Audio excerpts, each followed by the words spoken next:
Carlos Caloy Yulo, bigo makasungkit ng medalya sa pommel horse event sa artistic gymnastics.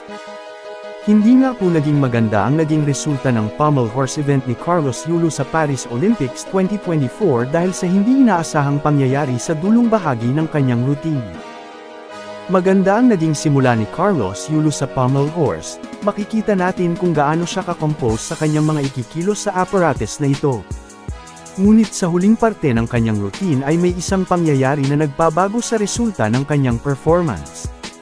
Hindi sinasadyang sumabit si Carlos Yulo dahilan para mawala siya sa balanse at bumagsak sa baba. Dahil dyan nakuha ni Yulo ang panghuling pwesto sa nasabing event na ito. Aminado naman si Carlos Yulo na isa itong pommel horse sa mga apparatus na talagang hirap siyang ma-perform.